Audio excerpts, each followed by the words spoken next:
Asteroids.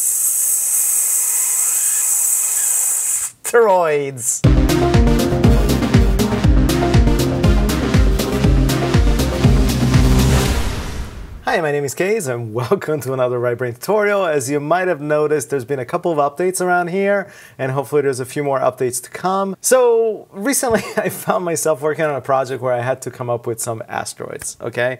And I found myself searching around YouTube and looking to see if I could find some tutorials on how to make asteroids in Houdini. And I found a couple and I thought, okay, there's a good basis here, but maybe I can improve on what these tutorials taught me. Now, I know what you're thinking. Dude, why don't you just go on Quixel Megascans, download yourself a couple of rocks and just call it done, right? But what I was looking for was something that would be a little bit more scientifically accurate as far as asteroids go. So the first thing I did is I searched online for some real photographs of asteroids, and I found images like this guy or that guy or these guys right here. And basically, you know, in real life, asteroids don't really look like rocks. I think the best way that I could describe them is that they probably just I don't know, look like potatoes. Honestly, that's what it looks like to me. Yeah, like these could totally be like these big potatoes.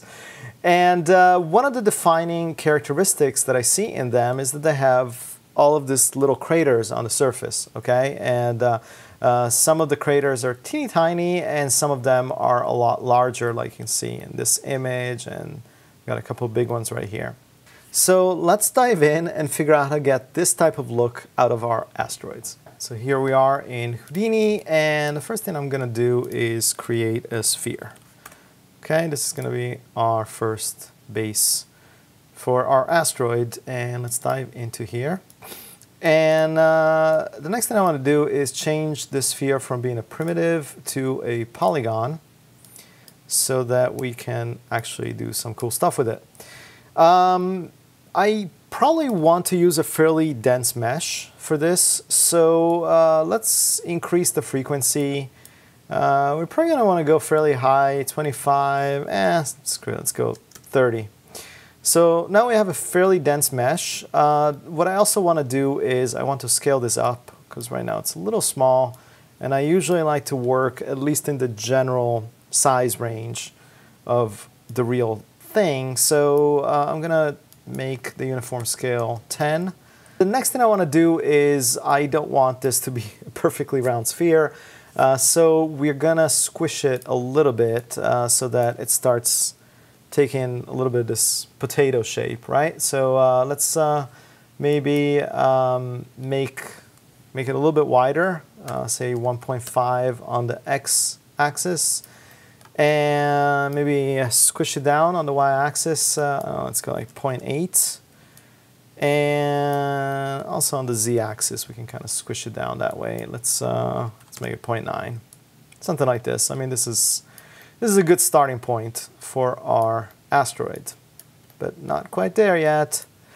So the next thing that we want to do is create a mountain node so that we can start deforming the surface of the sphere, and this is why I wanted fairly dense geometry so we can kind of get like some interesting details on it. So let's add a mountain node, okay?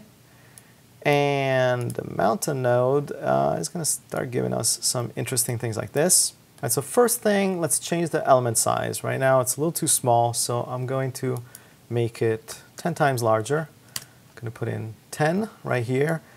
However, it's way too subtle, so I also want to push the height up, say around 5. I could go even like 6. All right, so far so good. What I want to do is I'm going to create a null, and I'm going to call this out asteroid base, okay?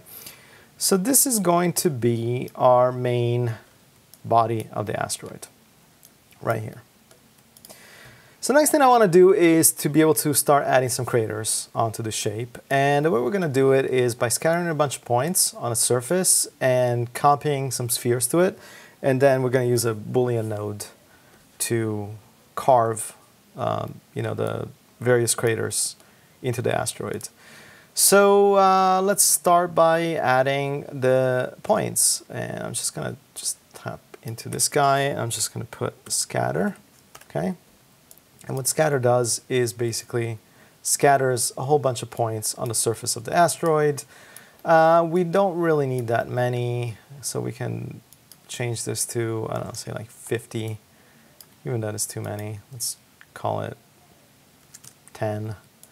So these are going to be our larger craters. Okay. Next, what we need is some spheres that we're going to use to carve out these craters into the main body of the asteroid. So I'm going to create another sphere. I'm going to change this guy to polygon. We want to increase the frequency of the sphere, but maybe not quite as much as the main body. So I'm going to go like 10. 10 should be fine. And maybe scale it up a little bit. Let's call it 3. Next, I can just do a copy to points. Right here, connect our scatter. Now we have a whole bunch of these guys right here.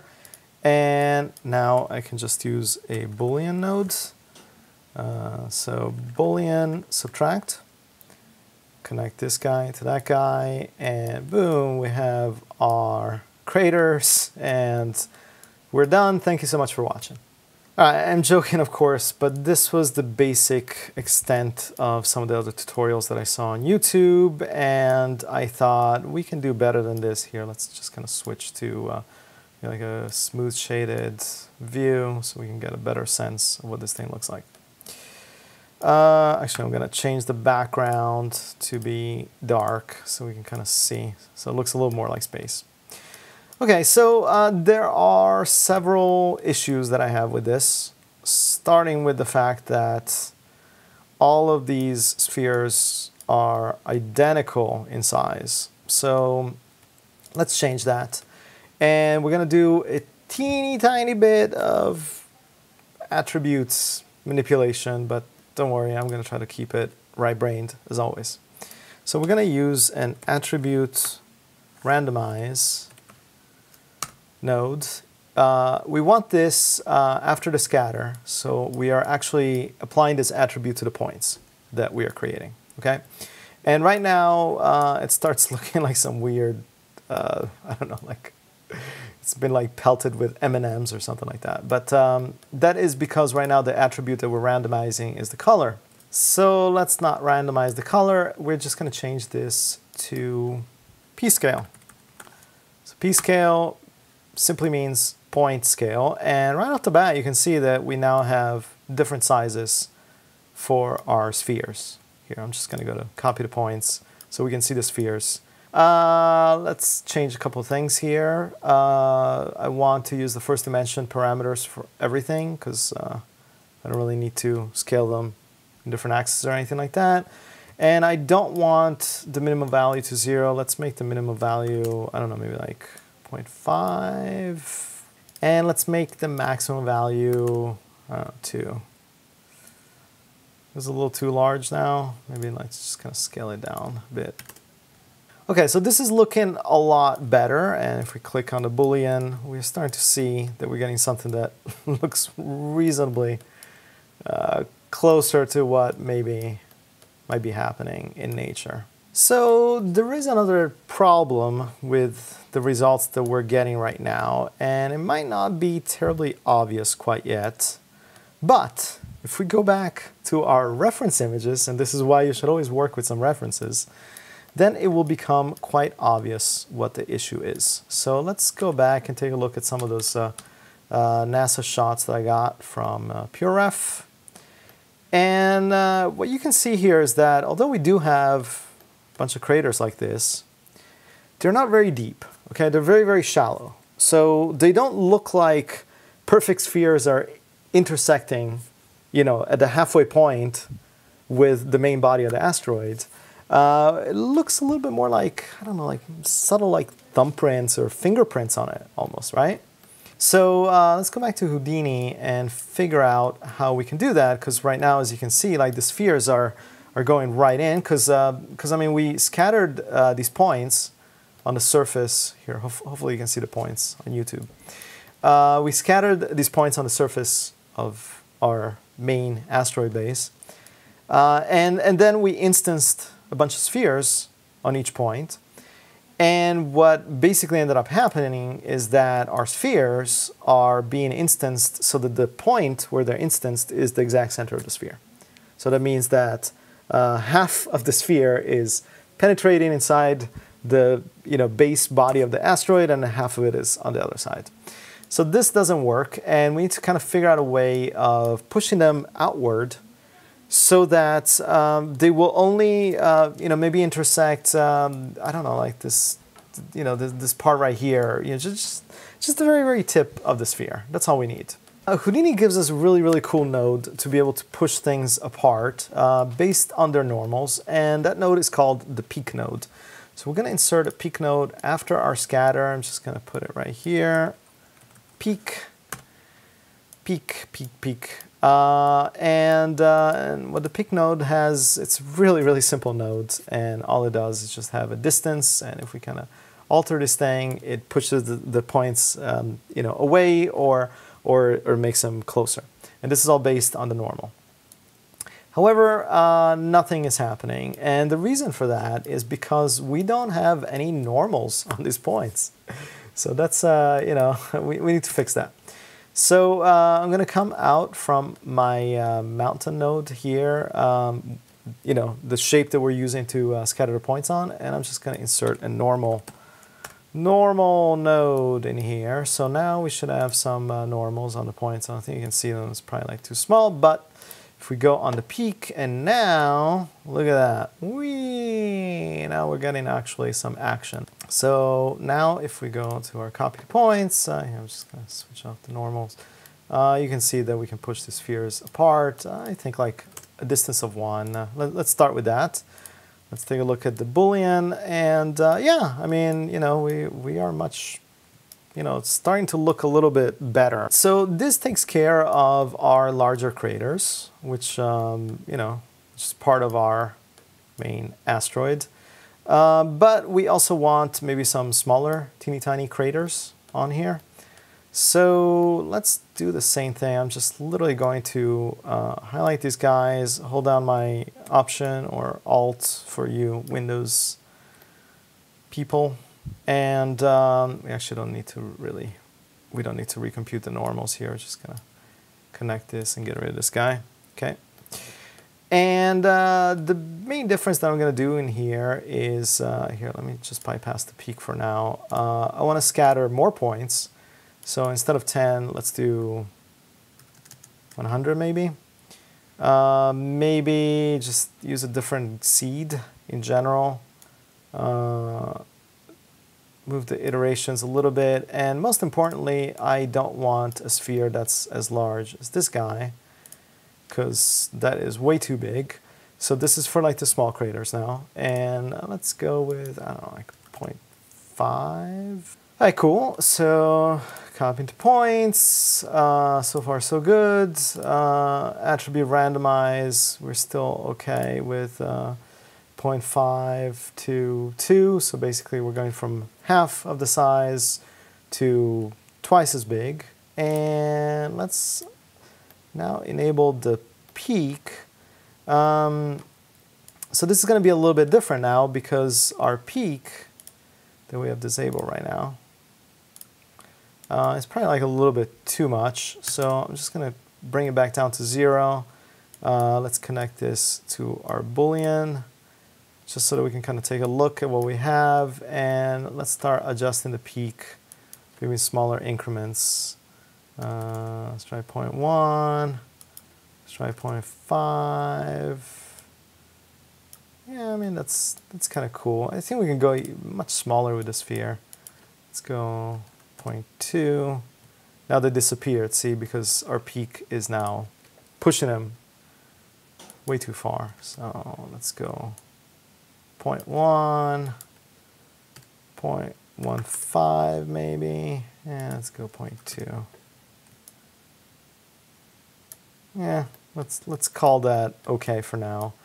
So I want to change this from out large crater to out small Craters. Yay.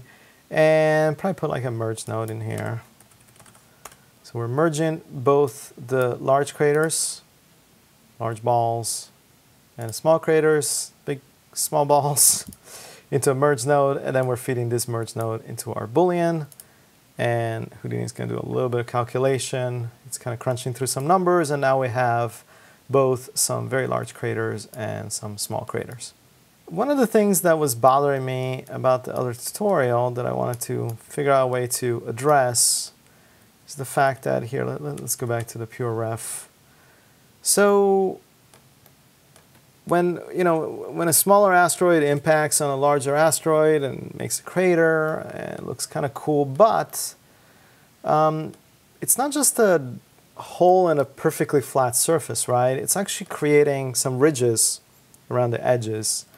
And I think this is kind of what makes it feel like a crater as opposed to just some, perfect little indentation on the surface of the asteroid. I mean, you can kind of sort of see it. Let's see if I can find a little better image. And you can kind of sort of see a little bit of this,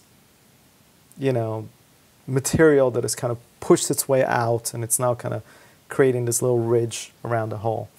So I wanted to try to figure out a way of creating that in Houdini. And the first thing I thought is, well, what if we took a peak node and tried to kind of isolate somehow the points, here, let's go into like the wire shaded maybe. If I was trying to isolate, maybe just like the points around the edges of the crater, and then kind of use a peak node to kind of push them apart like we did with the spheres here. And I thought, okay, there's something there. The problem is then I was starting to kind of figure out, how do I get just the edges? So I started messing around with like some group nodes, with normals, and by angle, and maybe some curvature, this and that, and it just was kind of nuts and didn't really give me what I was looking for. So I thought, maybe, just maybe, Houdini is giving me this information already, because Houdini is kind of good like that. So let's take a look at this Boolean node and see a little bit what the Boolean node does, aside from carving, little holes into our base asteroid. It also creates groups for us. And this is really, really cool. And to me, this is basically one of the strengths of Houdini, okay? The ability that every node, well, not every node, but a lot of the nodes can create attributes for us automatically based on whatever operation they are doing. And the Boolean is one of those nodes, and it gives us some really, really cool and useful attributes that we can create here. And the attribute that I'm interested in is this one right here. It's an edge group, and it's called AB seams. So right now, if I middle click, there is no attributes. But if I enable AB seams, this AB seams edge group. So this is really, really cool because it's going to make our life a lot easier. So let's put these AB seams attributes to good use. And one of the ways that we could do it is, let's create a peak node here, connect this to that, put this guy in here. Right now, if I do this, it pushes everything, and then I'm just going to say, hey, just use the AB seams group. And yeah, it does something. It kind of like goes a little crazy, so we have to like be really, really subtle. But I mean, fundamentally, here, let's just go 0.1, especially in these large craters, you can kind of see that it's basically giving us a ridge, right? But it's doing so like in a way that is very, very, I don't know, brute force, right? And ideally, if we go back to our pure reference, these ridges tend to be a little smoother, right? They're not quite, they're not like just a set of points or lines around the edge of the crater. There's a slope. So I don't think that the peak node is going to give us a nice little smooth roll-off. However, there is another node in Houdini, which is called the soft peak. So the soft peak is kind of cool because now with the soft peak, hold on, this thing just disappeared. With the soft peak node, we have a soft radius. So we can say, yes, push this particular point upwards, but do it smoothly, okay? So that, you know, so some of the surrounding points are also affected by this. So this is cool. We connect the soft peak, we enable it, we push the distance, and that's fine. And now we just say, okay, let's just use the AB group. Remember the AB group, the attribute that we had in here, AB seams, that works so well in the regular peak. Why is this AB seams, which is totally visible in the peak node, in the regular peak node, when it comes to the soft peak, it's not here. So there's no entries. What is going on? So this took me a little bit to figure out, actually. And the answer as to why this is not popping up in here, we're not seeing this AB seams group, is, let's go back to the Boolean node, original Boolean node here. Let's go into the information. And the answer is right here, actually. And you see here it says edge groups. So AB seams is not a group, is an edge group. And the soft peak node actually wants a point group, okay? So point groups are different than edge groups. And even though the regular peak node is fine with having a group that's an edge group, soft peak is not. So that's why we're not seeing this, this AB seams into this. So we need to convert our edge group into a point group somehow. And after a little bit of research, there is this cool, not attribute, but we're talking about group promote node. Group promote node does basically what it sounds like it should do. It takes one type of group and promotes it to a different type of group. So what we want to do is we want to convert from auto. I mean, we could put this on edges, but auto, it'll figure it out. It's smart enough. And we want to convert it to points. And what do we want to convert? We want to convert our AB seams. So we want to convert it to a point group. And let's give it a new name. Let's call it ridges. Okay. So group promote is how we take the edge group, turn it into a point group. And now if we go into our soft peak, under group, look at this, ridges, right here. So now, soft peak is seeing these edges that we've been so kindly given by our Boolean node. And now, if we start pushing things, you'll see right off the bat, it looks a lot less crazy than the way it looked before. What I like to do is, especially when it comes to like kind of Boolean operations, I like to kind of have a bit of a similar density of triangles. And how many polygons we have here? 50,000. That's not too bad. It really isn't. So let's do 50, and let's just kind of make everybody else kind of roughly in that range. So, because you know, the more polygons we have on this geometry, you know, the better everything's gonna kind of look and mesh. So, so let's go into the larger ones. Let's increase it by, say, like 12, 15. Yeah, and then the small guys can probably stay where they are at. All right, I'm gonna stop stop messing with it. It doesn't have to be. Doesn't have to be exact. It just has to be a little bit consistent, I think. It kind of helps the operations. Okay, so let's go back to our soft peak. And once again, let's kind of adjust the amount. So, I don't know, 0.2, 0.5. 0.5 is a little too crazy. We can also adjust the soft radius so that it's a little bit smoother on the side. Let's do that. Let's bring it out to 1. So yeah, I think this is good. I mean, once again, it out with, just kind of gives it a little bit more of this kind of crater sort of look. And so we are basically done with our main asteroid shape, right? Looks asteroidish. So now we're starting to get into the salt and pepper to taste portion of the tutorial. This is where you kind of allow your personal taste to dictate, you know, some of these next steps.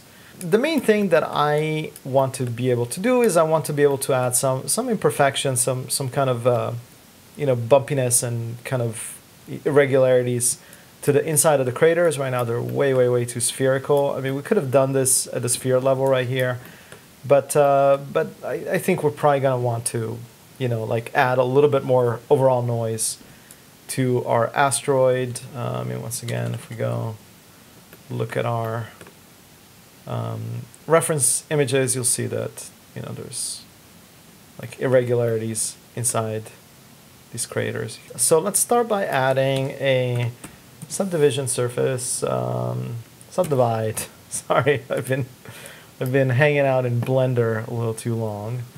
So the subdivide node is just kind of adding more geometry here. It's just kind of increasing our polygon count. So subdivide, how many subdivisions do we want to give it? Right now it's just set to 1, which is giving us 175,000. I think we can go higher than that. Let's go to 2.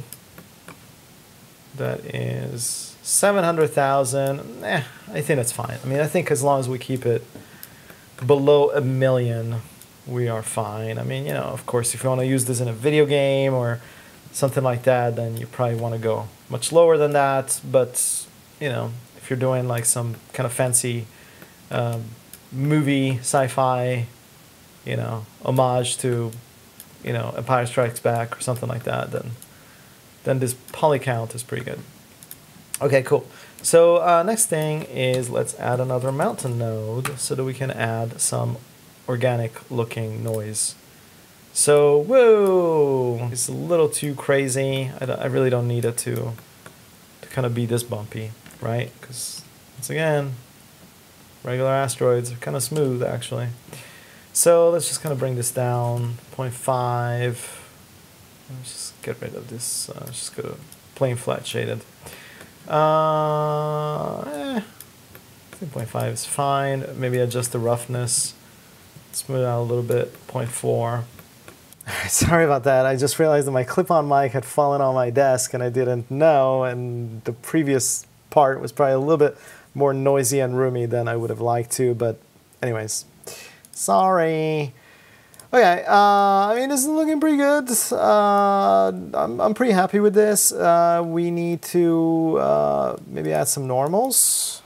Let's do that. Just a little normal node, and we need some UVs, okay? Because we don't have any. It's all blank. I think I'm still going to use one of my favorite nodes in Houdini, which is the Auto UVs from Side Effects Labs. I love that node.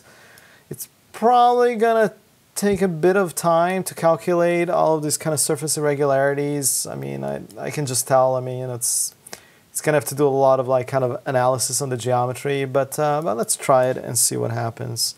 And we're back. As I was predicting, it took a little bit to cook, about like, I mean, less than 2 minutes on my machine. On your machine, it might be a little bit faster, a little bit slower. Not like the most amazing UV map ever made, but it's automatic. It allows us to not have to deal with like cutting seams ourselves. And I mean, I think it's going to do fine, especially if we use some triplanar projections in Substance Painter later on. So I think it's going to be fine for what we need. So let's just kind of add a null, and we call this out asteroid. Yay! And let's export to FBX so we can bring it into Substance Painter. I've been watching a lot of Blender tutorials, Blender Bob tutorials. It's a fantastic channel, especially if you're into Blender. I highly, highly recommend Blender Bob. And I think his last tutorial kind of sort of talked me out of using FBX towards a more stable interchange format like Alembic. But, you know, for this particular tutorial, let's stick to FBX. So I'm just going to create a ROP FBX output here in Houdini. I'm going to uncheck export in ASCII format because if we are going to go back to Blender, then Blender doesn't like the ASCII format in the FBX file. I'm just going to click conserve memory at the expense of export time. If you've seen any of my other tutorials, you know this is kind of my standard way of doing things. Click Save to Disk, and I'll see you in Substance Painter. All right, so here we are in Substance Painter. I brought in my Asteroid FBX. Looks good. We're going to bake some mesh maps. We don't really need normals, don't need ID, and we certainly don't need thickness for this one. Just going to set this to a 2K resolution, just let it do its thing, and it's just going to, bake all of these very, very useful maps that then Smart Materials can use. I did want to mention to you guys that I found this really, really cool texture here. Let me make this a little bit larger. There's this cool texture that I found on the, Substance, whatever, where they have all the materials and stuff like that. And it's called Comet Pit Surface. And I think it's really cool to just kind of add some additional, texture-based detail to our asteroid. So I would recommend that you guys check it out if you're using Substance Painter. So I'm just going to click and drag this guy onto here, and right off the bat it looks pretty interesting. However, I'm going to change the UV projection to triplanar, which is going to smooth it out a little bit all over the place. I'm also going to change the scale. Let's try like 2. I could go even like, I don't know, is 5 too much? It depends how many of these little craters you want. Let's maybe like go to 3. So this is kind of cool. And of course, there's some additional little settings here, like brown comet, makes everything very, very brown, or dark moon, which makes everything a little bit darker gray. And let's look at this into our render view, maybe get rid of the background, make it black so it looks a little bit more like space. And here is our asteroid. I think, it looks kind of cool. I mean, we have our real craters that we created in Houdini, and then we have some of these kind of texture-based craters. I mean, that's, of course, only if you want them. Otherwise, you could just kind of like slap a basic gray, matte sort of texture, and you'd be good to go. All right, well, I think that's gonna have to do it. As always, we've gone way too long, but what can you do? That's the nature of the beast.